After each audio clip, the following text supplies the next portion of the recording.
আজকের এই ডিআইওয়াইটি করে আমি অনেক খুশি। আমার মুখ দেখে নিশ্চয়ই বুঝতে পারছো যে আমার কত ভালো লেগেছে।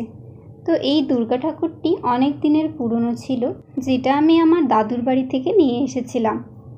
আসলে এটা একটা ফ্রেমের মধ্যে ছিল আর ফ্রেমটি ভেঙে গেছিল, তাই দিদা বলল যে তুই নিয়ে যা, কিছু একটা করে নিবি।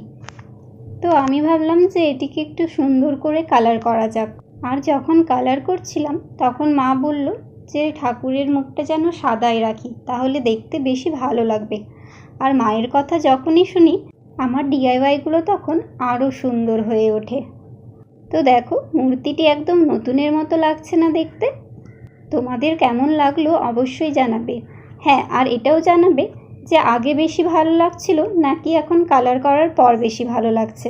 আর এইবার ভাবলাম মিরর্স অ্যাড করব না, কিন্তু শেষে একটু মিরর অ্যাড করেই দিয়েছি। আজকের জন্য